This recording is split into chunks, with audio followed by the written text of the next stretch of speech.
ಸುಂದರಕಾಂಡ ಇದು ಮಹಾಭಾರತದಲ್ಲಿ ಬರತಕ್ಕಂಥದ್ದು. ಇದು ಪ್ರಸಿದ್ಧವಾದಂಥದ್ದು. ಪ್ರತಿಯೊಬ್ಬರ ಮನೆಯಲ್ಲೂ ಕೂಡ ಈ ಸುಂದರಕಾಂಡವನ್ನು ಪಾರಾಯಣ ಮಾಡುವಂಥದ್ದು ಅಭ್ಯಾಸವನ್ನು ಇಟ್ಕೊಂಡಿದ್ದಾರೆ. ಪ್ರತಿಯೊಬ್ಬರು ಕೂಡ ಇದನ್ನು ಸುಂದರಕಾಂಡವನ್ನು ಅಭ್ಯಾಸ ಮಾಡುವುದು ಎಲ್ಲವನ್ನು ಕೂಡ ಮಾಡ್ತಾರೆ. ಹಾಗೆ ವಾಯುಸ್ತುತಿ ಹೇಗೋ ಹಾಗೆ ಇದು ಕೂಡ. ಹಾಗಾಗಿ ಪ್ರಸ್ತುತ ಏನಾಯಿತು, ಇದು ಯಾತಕ್ಕೆ ಈ ಸುಂದರಕಾಂಡಕ್ಕಷ್ಟು ಇದು ಬಂದಿದೆ ಅಂತ ಹೇಳಿ ನಮಗೆ ಪ್ರಶ್ನೆ ಮೂಡುತ್ತೆ.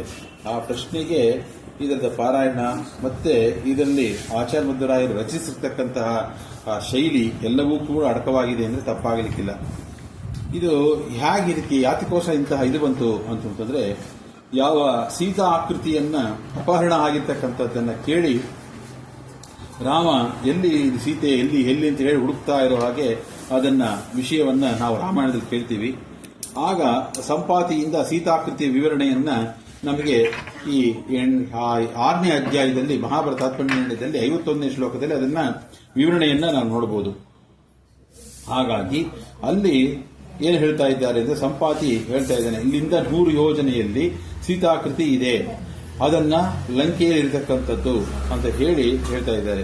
ಅಂದ್ರೆ ಅಲ್ಲಿ ನಮಗೊಂದು ಪ್ರಶ್ನೆ ಮೂಡುತ್ತೆ, ಏನು ಅಂತಂದ್ರೆ, ಆ ಸೀತಾ ಆಕೃತಿಯನ್ನ ಸಂಪಾತಿ ನೋಡಿ ಹೇಳಿದ್ದಾನೆ ಅಂತಂದಾಗ ಅವನೇ ಹೋಗೋದಾಗಿತ್ತಲ್ಲ ಅಂತಂದ್ರೆ, ಅವನಿಗೆ ಸೂರ್ಯಮಂಡಲಕ್ಕೆ ಹಾರುವಷ್ಟು ಶಕ್ತಿ ಸಾಮರ್ಥ್ಯ ಇದ್ದರೂ ಕೂಡ ಲಂಕಾಪಟ್ಟಣಕ್ಕೆ ಹೋಗುವಷ್ಟು ಶಕ್ತಿ ಸಾಮರ್ಥ್ಯ ಇಲ್ಲ. ಯಾಕೆ ಅಂತಂದ್ರೆ, ಬ್ರಹ್ಮಾದಿ ದೇವತೆಗಳ ವರ ಇರೋದ್ರಿಂದ ಅಲ್ಲಿ ಹೋದ್ರೆ ಸಿಂಹಿಕೆ ಮೊದಲಾಗಿರ್ತಕ್ಕಂಥ ರಾಕ್ಷಸರಿಗೆ ನಾನು ಬಲಿಯಾಗ್ತೀನಿ ಅಂತ ಹೇಳಿ ಅವನು ದೂರದಿಂದ, ಅದಕ್ಕೆ ಹದ್ದಿನ ಕಣ್ಣು ಅಂತ ಕೇಳೋದು. ಅಪ್ಪ ಎಲ್ಲಿಟ್ರು ಗೊತ್ತಾಗಬಾರ್ದಪ್ಪ, ಹದ್ದಿನ ಕಣ್ಣು ಅಂತ ಕೆಲವರು ಹೇಳಿ ಬೈತಾರೆ ನೋಡಿ. ಹಾಗಾಗಿ ಇಂತಹ ಹದ್ದಿನ ಕಣ್ಣಿನ ಇದು ಹೇಗೆ ಅಂತ ಹೇಳಿ ನಮಗೆ ರಾಮಾಯಣದಲ್ಲಿ ತೋರಿಸ್ತಾರೆ ಅದನ್ನ. ಮತ್ತೆ ಇನ್ನೊಂದು ವಿಷಯ ಏನಪ್ಪಾ ಅಂತಂದ್ರೆ, ತನ್ನ ಇದೊಂದಾದ್ರೆ ಇನ್ನೊಂದು ವಿಷಯ ಏನು ಅಂತಂದ್ರೆ, ಈ ಸಂಪಾತಿ ಎಂಬತಕ್ಕಂಥದ್ದು ಆ ಜಟಾಯು ಎಂಬತಕ್ಕಂತಹ ಪಕ್ಷಿಯ ಏನೋ ಅಣ್ಣ ಜಟಾಯು, ತಮ್ಮ ಸಂಪಾತಿ. ಅಂದ್ರೆ ತಮ್ಮನಾಗಿರ್ತಕ್ಕಂಥ ಜಟಾಯು ಸೀತಾ ಆಕೃತಿಯನ್ನ ಹರಣದಲ್ಲಿ ತಪ್ಪಿಸಲು ಹೋರಾಡಿ ಅದನ್ನ ಏನಾಯ್ತು, ಪ್ರಾಣವನ್ನ ಬಿಟ್ಟಿದ್ದಾನೆ. ಆದ್ರೆ ಅಣ್ಣನಾಗಿರ್ತಕ್ಕಂಥ ಸಂಪಾತಿ ಏನ್ ಮಾಡಿದ ಅಂದ್ರೆ, ಸೀತಾಕೃತಿ ಎಲ್ಲಿದೆ ಅಂತ ಹೇಳಿ ಅದನ್ನ ಕಂಡು ಹಿಡಿದು ತೋರಿಸಿರ್ತಕ್ಕಂಥದ್ದು. ಇದಿಬ್ರು ಕೂಡ ಮಾಡಿರ್ತಕ್ಕಂಥ ಕೆಲಸ. ಹಾಗಾಗಿ ಆ ರಾಮನ ಮೇಲೆ ಪಕ್ಷಿಗಳಿಗೂ ಕೂಡ ಎಷ್ಟು ಪ್ರೀತಿ ವಿಶ್ವಾಸವಿತ್ತು ಅಂತ ಹೇಳಿ ನಮಗಿಲ್ಲಿ ಕಾಣುವಂತದ್ದಾಗತ್ತೆ. ಹಾಗಾಗಿ ಇಂತಹ ಆ 100 ಯೋಜನೆ ದೂರದಲ್ಲಿರ್ತಕ್ಕಂಥದ್ದನ್ನ ಹಾರುವಂತವ್ರು ಯಾರು ಅಂತಂದ್ರೆ, ನೀಲ ಮತ್ತೆ ಮೈಂದ ಇವರೆಲ್ಲರೂ ಕೂಡ ಸೇರ್ಕೊಂಡು ನಾನು ಇಷ್ಟು ಯೋಜನೆ ಹಾರ್ತೀನಿ ಅಷ್ಟು ಯೋಜನೆ ಹಾರ್ತೀನಿ ಅಂತ ಹೇಳಿ ಕೆಲವರೆಲ್ಲ ಹೇಳ್ತಾರೆ. ಕೆಲವರು 10 ಯೋಜನೆ ಹಾರ್ತೀನಿ ಅಂದ್ರಂತೆ. ಆಗ ಹೇಳಿದಂತೆ ಮಿಕ್ಕಿ 90 ಯಾರು ಹಾರ್ತಾರಪ್ಪ, ಸುಮ್ ಕೂತ್ಕೊಂಡು ನೀನು ಯಾರು ಕೇಳಿದ್ರು ಅಂತ ಹೇಳಿ ತಲೆಮೇಲೆ ದೊಡ್ಡತಾರಂತೆ. ಹಾಗಾಗಿ 100 ಯೋಜನೆ ಹಾರಬೇಕು. ಆಗ ಕೊನೆಗೆ ಏನ್ ಮಾಡಬೇಕು ಅಂತ ಹೇಳಿ ಜಾಂಬು ಅಂತ ಹೇಳ್ತಾನಂತೆ, ನಾನು ಮೊದಲು 90 ಯೋಜನೆ ಹಾರ್ತಾ ಇದ್ದೆ, ಆಗ ಈಗ ಹಾರೋ ಕಾಲಕ್ಕೆ ನನಗೆ ಆಗಲ್ಲ, ಯಾಕಂದ್ರೆ ನನ್ನ ವಯಸ್ಸಾಗಿದೆ, ನನಗೆ ಮಂಡಿ ಕೂಡ ಸ್ವಲ್ಪ ಏಟಾಗಿದೆ ಅಂತ ಹೇಳಿ ಹೇಳ್ತಾರೆ.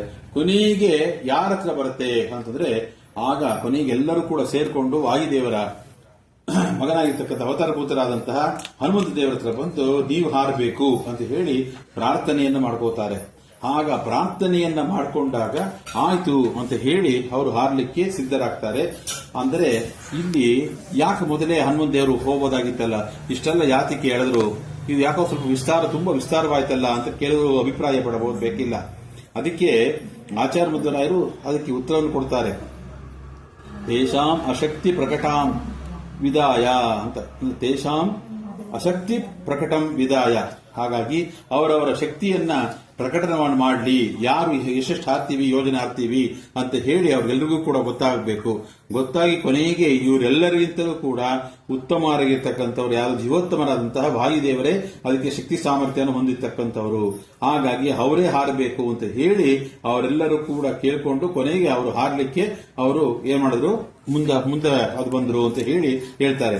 ಇಲ್ಲದೆ ಹೋದ್ರೆ ಏನಾಗ್ತಿತ್ತು ಅಂತಂದ್ರೆ, ಅವರು ಮೊದಲೇ ನಾನೇ ಹಾರ್ತೀನಿ ಅಂತ ಹೇಳ್ಬಿಟ್ಟಿದ್ರೆ ಎಲ್ಲ ಅಯ್ಯೋ ಏನು ನಾವು ಮಾಡ್ತಾ ಇದ್ವಿ, ಏನು ಹನುಮಂತ ದೇವರು ತಮ್ಮ ಕ್ರೆಡಿಟ್ ತೋರಿಸ್ಕೋಬೇಕು ಅಂತ ಹೇಳಿ ಮಾಡಿದ್ರು ಹಾಗೆ ಎಂಬತಕ್ಕಂಥ ವಿಚಾರ ಬರುತ್ತೆ. ಹಾಗಾಗಿ ಅದು ಬರಬಾರದು ಎಂಬತಕ್ಕಂತಹ ವಿಷಯವನ್ನ ಇಲ್ಲಿ ಸ್ಪಷ್ಟವಾಗಿ ಎಲ್ರಿಗೂ ಕೂಡ ಗೊತ್ತಾಗಲಿ ಅಂತ ಹೇಳಿ ಅವ್ರು ಸುಮ್ಮನಿದ್ರು. ಒಂದು. ಎರಡನೇದು, ಯಾವತ್ತೂ ಕೂಡ ಭಗವಂತನ ಬಗ್ಗೆ ಆಗಲಿ ಅಥವಾ ಬೇರೆಯವರು ದೊಡ್ಡವರು ಅಂದ್ರೆ ವಾಯುದೇವರ ಬಗ್ಗೆ ಆಗಲಿ ಬೇರೆ ಯಾರ ಬಗ್ಗೆನೂ ಕೂಡ ನಾವು ಅವ್ರನ್ನ ಅವಹೇಳನಕಾರಿಯಾಗಿ ನಾವು ಚಿಂತನೆ ಮಾಡಬಾರದು. ಅದಕ್ಕೋಸ್ಕರ ತಮ್ಮ ತಮ್ಮ ಯೋಗ್ಯತೆ ಏನು ಎಂಬತಕ್ಕಂಥದ್ದೆಲ್ಲ ತಿಳಿದ ನಂತರ ಕೊನೆಗೆ ತಾವು ತಮ್ಮ ಸಾಮರ್ಥ್ಯವೇನು ಎಂಬತಕ್ಕಂಥದನ್ನ ತೋರಿಸಲಿಕ್ಕೋಸ್ಕರ ಹಾಗೆ ಮಾಡಿದ್ರು ಎಂಬತಕ್ಕಂಥದ್ದನ್ನು ಕೂಡ ಹೇಳ್ತಾ ಇದ್ದಾರೆ. ಹಾಗಾಗಿ ಇಂತಹ ಮಹಾಭಾರತ ತಾತ್ಪರ್ಯನಿರ್ಣಯದಲ್ಲಿ 7ನೇ ಅಧ್ಯಾಯದಲ್ಲಿ ಅದು ಬರುವಂತಹದ್ದು. ಹಾಗಾಗಿ ಇಲ್ಲಿ ಸಮುದ್ರವನ್ನ ಹಾರಿದ್ದು ಮೈನಾಕಿ ಮತ್ತೆ ಸುರಸ ಮತ್ತೆ ಅಲ್ಲಿ ಸಿಂಹಿಕೆ ಲಂಕೆನಿ ಎಲ್ಲವನ್ನೂ ಕೂಡ ಹೇಳ್ತಾ ಇದ್ದಾರೆ. ಅವರೆಲ್ಲರೂ ಕೂಡ ಪರಾಜಯವನ್ನಗೊಳಿಸಿ ತದನಂತರ ಸೀತಾಕೃತಿಯ ದರ್ಶನ, ತದನಂತರ ಆ ಸೀತಾಕೃತಿ ದರ್ಶನ ಆದ ನಂತರ ಅಲ್ಲಿ ಅಶೋಕವನದಲ್ಲಿ ಧ್ವಂಸವನ್ನ ಮಾಡಿ ರಾವಣ ಸೇನೆಯನ್ನ ಸಂಹಾರ, ಮತ್ತೆ ಅಕ್ಷಯ ಕುಮಾರನ ವಧೆ, ಬ್ರಹ್ಮಾಸ್ತ್ರ ಪ್ರಯೋಗ, ಮತ್ತೆ ರಾವಣನಿಗೆ ಒಂದು ಸಂದೇಶವನ್ನು ಕೊಟ್ಟು ಮತ್ತೆ ಲಂಕಾದಹನವನ್ನು ಮಾಡಿ ತದನಂತರ ಚೂಡಾಮಣಿಯನ್ನ ತಂದು ಕೊಟ್ಟಿರತಕ್ಕಂಥದ್ದು ರಾಮದೇವರಿಗೆ. ಭಗವಂತ ಕೊಟ್ಟಂತಹ ಉಂಗುರವನ್ನ ಸೀತಾಕೃತಿಗೆ ಕೊಟ್ಟು ನೀನು ಇನ್ನು ಸ್ವಲ್ಪ ದಿವಸದಲ್ಲೇ ರಾಮ ಬಂದು ನಿನ್ನ ಕರ್ಕೊಂಡು ಹೋಗ್ತಾನೆ ದೇವಿ ಅಂತ ಹೇಳಿ ಬಂದಿರತಕ್ಕಂಥದ್ದು. ಹಾಗಾಗಿ ಆ ಸೀತಾಕೃತಿಯಲ್ಲಿರ್ತಕ್ಕಂತಹ ಲಕ್ಷ್ಮೀದೇವಿ ವಿಶೇಷ ಸನ್ನಿಧಾನ. ಹಾಗಾಗಿ ಅದು ನಿನಗೆ ಏನಪ್ಪಾ ಕೊಡ್ಲಿ ಇಷ್ಟಂತಹ ಕೆಲಸ ಮಾಡಿದ್ಯಲ್ಲ ಅಂತ ಹೇಳಿ ಅಲ್ಲಿ ಒಂದು ಹಾರ, ಯಾವುದು ವಿಳ್ಯದೆಲೆ ಹಾರ, ಆ ಹಾರವನ್ನ ತೆಗೆದು ಅವ್ರ ಕೊರಳಿಗೆ ಹಾಕದಂತೆ. ಹಾಗಾಗಿ ಅವತ್ತಿನಿಂದ ಇವತ್ತವರೆಗೂ ಕೂಡ ಹನುಮಪ್ಪನಿಗೆ ವಿಳ್ಯದೆಲೆ ಹಾರವನ್ನ ಹಾಕುವಂತಹ ಒಂದು ಪ್ರಕ್ರಿಯೆ ಕೂಡ ಬಂದಿದೆ ಎಂಬುದಕ್ಕನ್ನು ಕೂಡ ಹೇಳ್ತಾ ಇದ್ದಾರೆ. ಹಾಗಾಗಿ ಅಂತ ಹೇಳ್ತಾ ಇಂತಹ ಸುಂದರವಾದಂತಹ ಸುಂದರಕಾಂಡವನ್ನ ಈಗ ಪ್ರಾರಂಭ ಮಾಡ್ತಾ ಇದ್ದೀವಿ. ಇದು ಹೆಸರು ಸುಂದರಕಾಂಡ. ಯಾತಕ್ಕೆ ಇದಕ್ಕೆ ಸುಂದರಕಾಂಡ ಅಂತ ಹೆಸರಿಟ್ಟರು ಅಂತಂದ್ರೆ, ಸುಂದರನಾಗಿರ್ತಕ್ಕಂಥನು ಯಾರು? ಭಗವಂತ ಸಾಕ್ಷಾತ್ ಮನ್ಮಥ ಮನ್ಮಥ. ಅಂತಹ ಮನ್ಮಥ ಮನ್ಮಥನಾಗಿರ್ತಕ್ಕಂತಹ ಆ ಭಗವಂತನ ಮಾತು ವಾಕ್ ಎಂಬತಕ್ಕಂಥದ್ದನ್ನ ಸುಂದರಿಗೆ ತಲುಪಿಸಬೇಕು. ಯಾರು ಸುಂದರಿ? ಲಕ್ಷ್ಮೀದೇವಿ ವಿಶೇಷ ಸನ್ನಿಧಾನ ಇರತಕ್ಕಂಥ ಸೀತಾಕೃತಿ. ಆ ಸುಂದರಿಗೆ ತಲುಪಿಸಬೇಕಾದರೆ ಸುಂದರ ಮೂರ್ತಿ ಮುಖ್ಯ ಪ್ರಾಣ ಬೇಕು. ಹಾಗಾಗಿ ಅಂತಹ ಭಗವಂತ ವಿಶೇಷ ಕೃಪೆಗೆ ಪಾತ್ರರಾಗಿರ್ತಕ್ಕಂಥವ್ರು, ಬಿಂಬ ಪ್ರತಿಬಿಂಬರಾಗಿರ್ತಕ್ಕಂತಹ ಮಗನಂತೆ ಇರತಕ್ಕಂತಹ ಆ ವಾಯು ಜೀವೋತ್ತಮನಾದಂತಹ ಅವರ ಮುಖಾಂತರವೇ ಇದು ಅಂತ ಹೇಳಿ ತೋರ್ಸಕ್ಕೋಸ್ಕರ ಅಂತಹ ವಾಯುದೇವರನ್ನ ಇಲ್ಲಿ ಬೆಳೆಸಿಕೊಂಡು ಸುಂದರಕಾಂಡವನ್ನ ಅಲ್ಲಿ ರಚನೆ ಆಗಿರ್ತಕ್ಕಂಥದ್ದು. ಹಾಗಾಗಿ ಎಂಬುದಕ್ಕಂತ ಕೂಡ ಹೇಳ್ಬೋದು.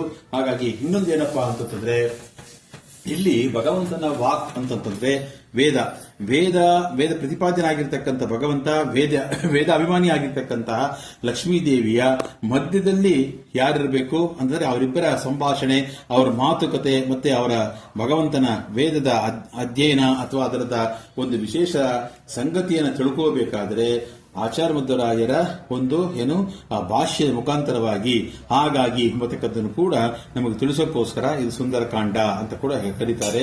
ಹಾಗಾಗಿ ಭಗವಂತನ ಕೃಪೆಗೆ ಪಾತ್ರರಾಗಿ ಈ ದಿಕ್ಕಿಗೆ ಹೋಗು ಅಂತ ಹೇಳಿ ಆ ವಾಯುದೇವರನ್ನ ಕರೆದು ವಿಶೇಷ ಅನುಗ್ರಹವನ್ನು ಮಾಡಿ ಅವರಿಗೆ ತಲೆ ಮೇಲೆ ಕೈ ಇಟ್ಟು ನೀನು ಹೋಗಿ ಬಾ ಅಂತ ಹೇಳಿರತಕ್ಕಂತಹ ರಾಮ ಹೇಗಿತ್ತು ಅಂತಂದ್ರೆ, ತನ್ನ ಬಾಣಕ್ಕೆ ಅಭಿಮಾನಿಯಾಗಿರ್ತಕ್ಕಂತಹ ವಾಯುದೇವರನ್ನ ಕಿವಿ ಹತ್ರ ಕರೆದು ಹೇಳಿ ಎಳೆದು ಬಿಟ್ಟ ಹಂಗಿತ್ತಂತೆ. ಅದು ನಾವು ಬಾಣ ಹೊಡಿಬೇಕಾದ್ರೆ ಏನ್ ಮಾಡ್ತೀವಿ? ಬಿಲ್ಲನ್ನ ಕಿವಿಯವರೆಗೆ ಎಳೆದು ಬಿಡ್ತೀವಿ, ಅದಕ್ಕೆ ಅದು ಫೋರ್ಸ್ ಆಗಿ ಬರಲಿ ಅಂತ ಹೇಳಿ. ಹಾಗಾಗಿ ಅಂತಹ ಫೋರ್ಸ್ ಬರ್ತಕ್ಕಂಥದ್ದು. ಹಾಗಾಗಿ ಇಂತಹ ಫೋರ್ಸ್ ಅಲ್ಲಿ ಇರತಕ್ಕಂತಹ ಆ ವಾಯುದೇವರು ಅದು ಸೀದಾ ಹೋಗಿ ಗುರಿಯನ್ನು ತಲುಪುತ್ತೆ. ಹಾಗಾಗಿ ಅಂತಹ ವಾಯುದೇವರು ಏನ್ ಮಾಡೋದು ಅಂತಂದ್ರೆ, ಮಹೇಂದ್ರ ಪರ್ವತವನ್ನ ಹೊತ್ತಿ ಅದನ್ನು ಹಾರಿರತಕ್ಕಂಥದ್ದು ಅದು ಸುಂದರ. ಅಥವಾ ಆ ರಾಮದೇವರು ಕಿವಿ ಹತ್ರ ಕರೆದು ವಿಶೇಷವಾಗಿ ಅನುಗ್ರಹವನ್ನು ಮಾಡಿ ಕಳಿಸಿದಲ್ಲ ಅದು ಸುಂದರ. ಆರೋ ಕಾಲಕ್ಕೆ ಮಧ್ಯದಲ್ಲಿ ಅನೇಕ ಸಿಂಹಿಕೆ ಮತ್ತೆ ಸುರಸೆ ಇವರೆಲ್ಲರೂ ಕೂಡ ಪರಾಜಯವನ್ನಗೊಳಿಸಿ ಲಂಕೆಗೆ ಅವನು ಲಂಕಿಣಿಯನ್ನ ಕೂಡ ಅವನನ್ನ ಗದರಿಸಿ ಅವನ ಒಡೆದು ಅವನ ಪಕ್ಕಕ್ಕೆ ತಳ್ಳಿ ಸೀತಾಕೃತಿಯನ್ನ ಹುಡುಕಿದಂತೆ ಮಾಡಿದ್ದು ಸುಂದರ. ಅಥವಾ ಸೀತಾಕೃತಿಯಲ್ಲಿ ಇರುವಂತಹ ವಿಷಯ ವಾಯುದೇವರು ಗೊತ್ತಿರಲಿಲ್ವಾ? ಜೀವೋತ್ತಮರಾಗಿರ್ತಕ್ಕಂಥವ್ರು. ಹಾಗಾಗಿ ಯಕಶ್ಚಿತ್ತು ಒಂದು ಹದ್ದು ಗೊತ್ತಾಗಿದೆ ಅಂತ ವಾಯುದೇವರು ಗೊತ್ತಿಲ್ಲ ಅಂತಂದ್ರೆ ಅದು ಹಾಸ್ಯಾಸ್ಪದವಾಗುತ್ತೆ. ಆದರೂ ಕೂಡ ಮುಂದೆ ರಾಮ ಹೇಗೆ ಅವನು ನಾಟಕವನ್ನು ಹಾಡದ್ನೋ ಹಾಗೆ ಮುಂದೆ ಇವರು ನಾಟಕವನ್ನು ಹಾಡಿದ್ದಾರೆ. ಕೊನೆಗೆ ಸೀತಾಕೃತಿಯನ್ನು ನೋಡಿ ಅಲ್ಲಿ ಸೀತಾಕೃತಿ ಹತ್ರ ಹೋಗಿ ಅವರ ಮಾತುಗಳು ಸಂಭಾಷಣೆ ಎಲ್ಲವೂ ಸುಂದರ. ಕೊನೆಗೆ ನೀನು ಹೆದರಬೇಡ ಅಂತ ಹೇಳಿ ಧೈರ್ಯವನ್ನ ಹೇಳಿ ಅವರಿಗೆ ಭಗವಂತ ಕೊಟ್ಟಂತಹ ಉಂಗುರವನ್ನು ಕೊಟ್ಟಿದ್ದು ಸುಂದರ. ಕೊನೆಗೆ 10 ತಲೆಯ ರಾವಣನಿಗೆ ಒಂದು ಎಚ್ಚರಿಕೆ ಗಂಟೆಯನ್ನು ಹೊಡಿಬೇಕು ಅಂತ ಹೇಳಿ ಲಂಕಾ ಪಟ್ಟಣದಲ್ಲಿರ್ತಕ್ಕಂಥ ಎಲ್ಲವನ್ನು ಕೂಡ ವನವನ್ನು ಕೂಡ ಶೋಕವನವನ್ನಾಗಿ ಮಾಡಿದ್ದು ಸುಂದರ. ಮತ್ತೆ ಅಲ್ಲಿ ಅವರನ್ನೆಲ್ಲರೂ ಕೂಡ ಸೇರಿಕೊಂಡು ಕಪಿಗಳೆಲ್ಲರೂ ಕೂಡ ಬಂದು ಇವರು ರಾಕ್ಷಸರೆಲ್ಲರೂ ಕೂಡ ಬಂದು ಇಂತಹ ಕಪಿ ಹಾಳು ಮಾಡ್ತಾ ಇದೆ ಅಂತ ಹೇಳಿ ಎಷ್ಟೋ ಅಕ್ಷೋಹಿಣಿ ಸೈನ್ಯವನ್ನು ತಂದರು. ಎಲ್ಲ ಅಕ್ಷೋಹಿಣಿ 1/6 ಭಾಗ ಅಕ್ಷೋಹಿಣಿ ಸೈನ್ಯವನ್ನ ಎಲ್ಲವನ್ನು ಕೂಡ ಚಟ್ನಿ ಮಾಡಿ ಕೊನೆಗೆ ಅಕ್ಷಯ ಕುಮಾರನನ್ನು ಕೂಡ ಸಂಹಾರ ಮಾಡಿದ್ದಾರೆ. ಅಕ್ಷಯ ಕುಮಾರ ಸಂಹಾರ ಮಾಡಿದ ಹೇಗೆ ಅಂತಂದ್ರೆ ಅವನನ್ನ ಈ ಕುಂಬಳಕಾಯಿನ ತೆಗೆದು ನಿವಾಳಿಸಿ ತಲೆಯಿಂದ ಎತ್ತು ಹೊಡಿತಾರೆ ನೋಡಿ, ಹಾಗೆ ಹೊಡೆದು ಚೂರು ಚೂರು ಮಾಡಾಕ್ಬಿಟ್ರಂತೆ. ಅದು ಸುಂದರ. ಮತ್ತೆ ಬ್ರಹ್ಮ ಅಸ್ತ್ರವನ್ನ ಪ್ರಯೋಗ ಮಾಡಿದ್ದಾಗ ಅಂತಹ ಬ್ರಹ್ಮದೇವರ ವರವನ್ನ ಎಷ್ಟೋ ಮೀರಿದ್ದೀನಿ, ಅದಕ್ಕೋಸ್ಕರ ಒಂದಾರದು ಕೂಡ ಅದಕ್ಕೆ ನಾವು ಇದು ಕೊಡೋಣ, ಮರ್ಯಾದೆ ಕೊಡಬೇಕು ಅಂತ ಹೇಳಿ ಆ ಬ್ರಹ್ಮಾಸ್ತ್ರಕ್ಕೆ ಕಟ್ಟು ಬಿದ್ದಂತೆ ಅವರು ಸಿಕ್ಕಾಕೊಂಡಿದ್ದು ಅದು ಸುಂದರ. ಕೊನೆಗೆ ಬ್ರಹ್ಮಾಸ್ತ್ರ ಸಾಲದು ಅಂತ ಹೇಳಿ ಬೇರೆ ಹಗ್ಗಗಳನ್ನ ತಂದ್ರಂತೆ.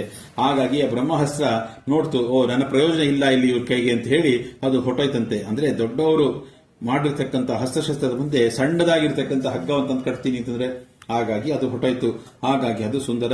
ಕೊನೆಗೆ ರಾವಣನಿಗೆ ರಾಮ ಬಾಣ ಧಾರಣೆ ಅಂತ ಹೇಳಿ ಅವನಿಗೆ ಒಂದು ಇದನ್ನು ಕೊಟ್ಟಿದ್ದಾರೆ, ಎಚ್ಚರಿಕೆ ಗಂಟೆಯನ್ನು ಹೊಡೆದಿದ್ದಾರೆ. ಅದು ಸುಂದರ. ಕೊನೆಗೆ ಆ ಬೆಂಕಿಯನ್ನು ಹಚ್ಚಿಸಿಕೊಳ್ಳೋರು ಸುಮ್ಮನೆ ಇದ್ದು ವಿಭೀಷಣ ಮನೆ ಮತ್ತೆ ಸೀತಾ ಕೂತಿರ್ತಕ್ಕಂಥ ಜಾಗ ಬಿಟ್ಟು ಮಿಕ್ಕಿದೆಲ್ಲವನ್ನು ಕೂಡ ಅದನ್ನ ಸುಟ್ಟು ಬೂದಿ ಮಾಡಿರ್ತಕ್ಕಂಥ ಸುಂದರ. ಕೊನೆಗೆ ಆ ಬೆಂಕಿಯನ್ನು ತಂದು ನೀರಿಗೆ ಹತ್ತಿದ್ದಾರೆ. ಯಾಕೆ ಆಪಹ ಅಗ್ನಿ ಇಂತಹ ವೇದ, ಅದಕ್ಕಾಗಿ ಅಂತಹ ಮೂಲಕ್ಕೆ ಆ ಬೆಂಕಿಯನ್ನ ಸೇರಿಸಿದ್ದಾರೆ. ಅದು ಸುಂದರ. ಮತ್ತೆ ಅಲ್ಲಿಂದ ಮತ್ತೆ ಹಾರಿ ಬಂದು ಸೀತಾ ವಿಷಯವನ್ನ ತಂದು ರಾಮನಿಗೆ ಒಪ್ಪಿಸಿ ನಮಸ್ಕಾರವನ್ನು ಮಾಡಿದ್ದಾರೆ. ಅದು ಸುಂದರ. ಇಂತಹ ಕೆಲಸವನ್ನ ಮಾಡಿದ್ದೆಲ್ಲ ನಾನು ನಿನಗೆ ಏನ್ ಕೊಡ್ಲಪ್ಪ ಅಂತ ಹೇಳಿದಾಗ ಏನು ಬೇಡ ಅಂತ ಹೇಳಿ ಕೈ ಮುಗಿದು ನಿಂತಾಗ ಅಂತಹ ಹನುಮಂತ ದೇವರನ್ನ ಸಹಭೋಗಮಸ್ಮೈ ಅಂತ ಹೇಳಿ ಅವ್ರನ್ನ ಆಲಿಂಗನವನ್ನು ಕೊಟ್ಟಿದ್ದಾನೆ ರಾಮ. ಅದಕ್ಕೋಸ್ಕರ ಅಂತಹದ್ದು ಸುಂದರ. ಒಟ್ಟಿನಲ್ಲಿ ಸುಂದರಕಾಂಡ ಬಹು ಸುಂದರ ಅಂತ ಹೇಳ್ತಾ ಮೊದಲನೇ ಶ್ಲೋಕ ಪ್ರಾರಂಭವಾಗ್ತಾ ಇದೆ. ಶ್ರೀ ಗುರುಭ್ಯೋ ನಮಃ. ಹರಿ ಓಂ. ರಾಮಾಯ ಶಾಶ್ವತ ಸುವಿಶ್ರುತ ಷಡ್ಗುಣಾಯ ಸರ್ವೇಶ್ವರಾಯ ಬಲವೀರ್ಯ ಮಹಾರ್ಣವಾಯ ನತ್ವಾಲಿಲಿಂಗ ಇಶ ಅರ್ಣವ ಉತ್ಪಾತ ನಿಷ್ಪೀಡಿತಂ ಗಿರಿವನಂ ಪವನಸ್ಯ ಸೂನುಹು. ಅಂದ್ರೆ ರಾಮಾಯ ಶಾಶ್ವತ ಸುವಿಶ್ರುತ ಷಡ್ಗುಣಾಯ, ಪವನಾತ್ಮಕ ಪವನ ಪುತ್ರರಾಗಿರ್ತಕ್ಕಂತಹ ಹನುಮಂತ ದೇವರು ಸಾಗರವನ್ನ ಲಂಘಿಸಿ ಅಲ್ಲಿ ಏನ್ ಮಾಡಿದ್ದಾರೆ, ಶಾಶ್ವತವಾಗಿರ್ತಕ್ಕಂತಹ ಅದೊಂದು ಸಮೂಹವನ್ನ ಸಂತೋಷವನ್ನ ಪಡಿಸಿ ವ್ಯಾಪ್ತವಾದಂತಹ ಐಶ್ವರ್ಯಾದಿಗಳ ಷಡ್ಗುಣ ಸಂಪನ್ನನಾಗಿರ್ತಕ್ಕಂತಹ ಭಗವಂತನ ಮಾತನ್ನ ತೆಗೆದುಕೊಂಡು ಸಕಲರಿಗೆ ಒಡೆಯನಾಗಿರ್ತಕ್ಕಂತಹ ಮತ್ತೆ ಬಲ ಮತ್ತು ವೀರ್ಯಗಳಿಗೆ ಮೋದಿಗಳಿಗೆ ಶ್ರೀರಾಮಚಂದ್ರನನ್ನ ವಂದಿಸಿ ಆ ಶ್ರೇಷ್ಠವಾದಂತಹ ಪರ್ವತ ಮಹೇಂದ್ರ ಪರ್ವತವನ್ನ ಮೆಟ್ಟಿ ಮೇಲಕ್ಕೆ ನೆಗೆದರು, ಹಾರಿದರು ಎಂಬತಕ್ಕಂಥ ಹೇಳ್ತಾ ಇದ್ದಾರೆ. ಅಂದ್ರೆ ಈ ಸುಂದರಕಾಂಡದಲ್ಲಿ ರಾಮಾಯಣದಲ್ಲಿ ಸರ್ವಸರ್ವ ಆಗಿರ್ತಕ್ಕಂತಹ ಅಪೂರ್ವವಾದಂತಹ ವಾಲ್ಮೀಕಿ ರಾಮಾಯಣದಲ್ಲೂ ಕೂಡ ಇದು ಸುಂದರಕಾಂಡ ಎಂಬತಕ್ಕಂಥದ್ದು ಬಂದಿದೆ. ಅಲ್ಲಿ ಒಟ್ಟು ಇರತಕ್ಕಂಥದ್ದು 68 ಅಧ್ಯಾಯ. ಆದರೆ ಆಚಾರ್ಯ ಮಧ್ವರಾಯರು ಅಷ್ಟನ್ನು ಕೂಡ ಕ್ರೋಢೀಕರಿಸಿ ಕೇವಲ ಒಂದು 50 ಶ್ಲೋಕದಲ್ಲಿ ಇದನ್ನ ನಿರ್ಮಾಣ ಮಾಡಿದ್ದಾರೆ. ಹಾಗಾಗಿ 50 ಶ್ಲೋಕಗಳಿಂದ ನಿರ್ಮಾಣ ಮಾಡಿರ್ತಕ್ಕಂಥದ್ದು. ಹಾಗಾಗಿ ಇಂತಹ ಸುಂದರಕಾಂಡದಲ್ಲಿ ಇದು ರಾಮಾಯಣದಲ್ಲಿ ಉದ್ಯೋಗ ಪರ್ವ ಎಂಬತಕ್ಕಂಥದ್ದು ನಮಗೆ ಇದು ಬರ್ತಾ ಇದೆ. ಹಾಗಾಗಿ ಸುಂದರಕಾಂಡ ಎಂಬತಕ್ಕಂಥದ್ದು ರಾಮಾಯಣದಲ್ಲಿ ಉದ್ಯೋಗ ಪರ್ವ ಹೇಗೆ ಮಹಾಭಾರತದಲ್ಲಿ ಬರುತ್ತೋ ಹಾಗೆ. ಹಾಗಾಗಿ ಇಂತಹ ಉದ್ಯೋಗ ಪರ್ವತದಲ್ಲಿ ಮಹಾಭಾರತದ ಸುಂದರಕಾಂಡ ಅಂತ ಹೇಳಿ ನಾವು ಚಿಂತನೆ ಮಾಡಬಹುದು. ಹಾಗಾಗಿ ಸುಂದರಕಾಂಡವನ್ನ ಹನುಮಂತ ದೇವರು ಮಾಡಿರತಕ್ಕಂತಹ ಸಾಹಸಗಳ ವರ್ಣನೆಯನ್ನ ಯಾರು ಬರೆದಿದ್ದಾರೆ ಅಂದ್ರೆ ಆಚಾರ್ಯ ಮಧ್ವರಾಯರು ಬರೆದಿದ್ದಾರೆ. ಇದು ಏನಪ್ಪಾ ಅಂದ್ರೆ ಇದು ಒಂದು ಸುಂದರ, ಅದು ಬೇಕಾದ್ರೆ ಸೇರಿಸ್ಕೋಬಹುದು. ಯಾಕೆ ಅಂತಂದ್ರೆ ಹಾರಿದ್ಯಾರು ವಾಯುದೇವರು, ಮತ್ತೆ ಅಲ್ಲಿ ಮಾಡಿರ್ತಕ್ಕಂಥ ಎಲ್ಲ ಕೆಲಸವನ್ನ ಮಾಡಿ ಬಂದಿದ್ಯಾರು ವಾಯುದೇವರೇ. ಅಂತಹ ವಿವರಣೆಯನ್ನ ಕೊಟ್ಟಿದ್ಯಾರು ಅಂದ್ರೆ ಆಚಾರ್ಯ ಮಧ್ವರಾಯರು. ಹಾಗಾಗಿ ಇದು ಸುಂದರ. ಇಂತಹ ಹನುಮಂತ ದೇವರು ಸಮುದ್ರವನ್ನ ಹಾರಲಿಕ್ಕೆ ಅಪಾರವಾಗಿ ಅದನ್ನ ಬೆಳೆದಿದ್ದಾರೆ. ಹಾಗಾಗಿ ಅಂತ ಕೂಡ ಹೇಳ್ತಾ ಇದ್ದಾರೆ. ಇಂತಹ ಭಗವಂತನನ್ನ ಸ್ಮರಿಸಿ ಅವರು ಆ ಭಗವಂತನ ಕೃಪೆಗೆ ಪಾತ್ರರಾಗಿರ್ತಕ್ಕಂಥವರು. ಹಾಗಾಗಿ ಭಗವಂತನ ಅನುಗ್ರಹವಿಲ್ಲದೇನೆ ಏನು ಮಾಡೋದಕ್ಕಾಗಲ್ಲ. ಹಾಗಾಗಿ ಅಂತ ಭಗವಂತನಿಗೆ ಅನುಗ್ರಹದಿಂದ ಸ್ಮರಿಸಿ ಒಳ್ಳೆಯದನ್ನ ಮಾಡಬೇಕು ಅಂತ ಹೇಳಿ ಇದು ಒಂದು ಭಗವಂತನಿಗೆ ನಾನು ಮಾಡುವಂತಹ ಸೇವಾ ಎಂಬತಕ್ಕಂಥದ್ದನ್ನು ಚಿಂತಿಸಿ ಅವರು ಮಾಡಿದ್ದಾರೆ. ಯಾಕೆಂದ್ರೆ ಆಚಾರ್ಯ ಮಧ್ವರಾಯರು ಸದಾಚಾರ ಸ್ಮೃತಿಯಲ್ಲೂ ಕೂಡ ಇದನ್ನೇ ಹೇಳ್ತಾ ಇದ್ದಾರೆ. ನಾವೇನೇ ಕೆಲಸ ಮಾಡಬೇಕಾದರೆ ಭಗವಂತನ ಸ್ಮರಿಸಿ ನಾವು ಕೆಲಸವನ್ನು ಮಾಡಬೇಕು ಎಂಬತಕ್ಕಂಥದ್ದನ್ನು ತೋರಿಸ್ತಾ ಇದ್ದಾರೆ. ಹಾಗಾಗಿ ಇದನ್ನು ಮಾಡಿರ್ತಕ್ಕಂಥದ್ದು. ಇನ್ನು ಸರ್ವೇಶ್ವರಾಯ ಷಡ್ಗುಣೇಶ ಸಂಪನ್ನನಾಗಿರ್ತಕ್ಕಂಥವನು ಬಲವೀರ್ಯಾಯ ಮೊದಲಾಗಿರ್ತಕ್ಕಂಥ ವಿವರಣೆಯನ್ನು ಕೂಡ ಅಲ್ಲಿ ನಮಗೆ ಇದರಿಂದ ಗೊತ್ತಾಗತ್ತೆ. ಭಗವಾನ್ ಎಂಬತಕ್ಕಂಥದ್ದು ಅಂದ್ರೆ ಸಮಗ್ರ ಐಶ್ವರ್ಯಕ್ಕೆ, ವೀರ್ಯಕ್ಕೆ, ಯಶಸ್ಸಿಗೆ, ಶ್ರೀ ಜ್ಞಾನ ಮತ್ತು ವೈರಾಗ್ಯಕ್ಕೆ ಎಲ್ಲದಕ್ಕೂ ಕೂಡ ಕಾರಣಕರ್ತನಾಗಿರ್ತಕ್ಕಂತಹ ಭಗವಂತ, ಅವನ ಕೃಪೆಗೆ ಪಾತ್ರರಾಗಿರ್ತಕ್ಕಂಥವರು ಇಂತಹ ವಾಯುದೇವರು ಸರ್ವೇಶ್ವರಾಯ ಬಲವೀರ್ಯ ಮಹಾರ್ಣವಾಯ ಎಂಬತಕ್ಕಂಥದ್ದನ್ನ ಅಲ್ಲಿ ಹೇಳ್ತಾ ಅಂತಹ ಭಗವಂತನ ಸೇವಾ ರೂಪದಲ್ಲಿ ಇದನ್ನು ಮಾಡಿದ್ದಾರೆ. ಹಾಗಾಗಿ ಮಹೇಂದ್ರ ಪರ್ವತದನ್ನ ಹನುಮಂತ ದೇವರು ತುಳಿದು, ಆ ತುಳಿಯುವ ಕಾಲಕ್ಕೆ ಏನಾಯ್ತು ಅಂತಂದ್ರೆ ಅವರು ತುಳಿದಿರತಕ್ಕಂಥ ಫೋರ್ಸ್ಗೆ, ಆ ಒತ್ತಡಕ್ಕೆ ಎಷ್ಟೋ ಭಾಗ ಅದು ಒಳಗಡೆ ಭೂಮಿಯೊಳಗೆ ಹೊಟ್ಟೋಗಿದೆ ಅಂತ ಅದು. ಅಂದ್ರೆ ಅವರು ಎಷ್ಟು ಶಕ್ತಿಶಾಲಿಗಳು ಅಂತ ಹೇಳಿ ಗೊತ್ತಾಗುತ್ತೆ. ಹಾಗಾಗಿ ವಾದರಾಜ ಸ್ವಾಮಿಗಳು ಕೂಡ ತೀರ್ಥ ಪರ್ವತದಲ್ಲಿ ಅವರನ್ನ ಈ ಇದರದನ್ನ ಕೂಡ ತುಂಬಾ ಚೆನ್ನಾಗಿ ವಿವರಣೆಯನ್ನು ಕೂಡ ಮಾಡಿದ್ದಾರೆ. ಹಾಗಾಗಿ ಇಂತಹ ವಿಶೇಷವಾಗಿರ್ತಕ್ಕಂತಹ ಈ ಸುಂದರಕಾಂಡದ ಮೊದಲನೆಯ ಒಂದು ಈ ಶ್ಲೋಕದ ಒಂದು ಅಭಿಪ್ರಾಯವಾಗಿತ್ತು ಅಂತ ಹೇಳ್ತಾ, ಇಂತಹ ವಾಯುದೇವರು ಆ ರಾಮದೇವರ ಸ್ಮರಣೆ ಮಾಡಿ ಅವರು ಮಹಾ ಪರಾಕ್ರಮಿಯಾಗಿರ್ತಕ್ಕಂತಹ ಭಗವಂತನಿಗೆ ನಮಸ್ಕರಿಸಿ ಅವರು ಲಂಕೆಯನ್ನ ಹಾರಲಿಕ್ಕೆ ಮುಂದಾದರು ಎಂಬತಕ್ಕಂಥ ವಿಚಾರವನ್ನ ಇಷ್ಟು ಕೂಡ ಈ ಶ್ಲೋಕದಲ್ಲಿ ಬಂದಿದೆ. ಮುಂದೆ ಏನಾಯ್ತು, ಮುಂದೆ 2ನೇ ಶ್ಲೋಕದಲ್ಲಿ ಎಂಬತಕ್ಕಂಥದ್ದನ್ನ ನಾಳೆ ದಿವಸ ನೋಡೋಣ ಅಂತ ಹೇಳ್ತಾ ನಿಲ್ಲಿಸ್ತಾ ಇದ್ದೀನಿ. ಶ್ರೀ ಗುರು ಮಧ್ವೇಶ ಅರ್ಪಣಮಸ್ತು. ಕೃಷ್ಣ ಅರ್ಪಣಮಸ್ತು.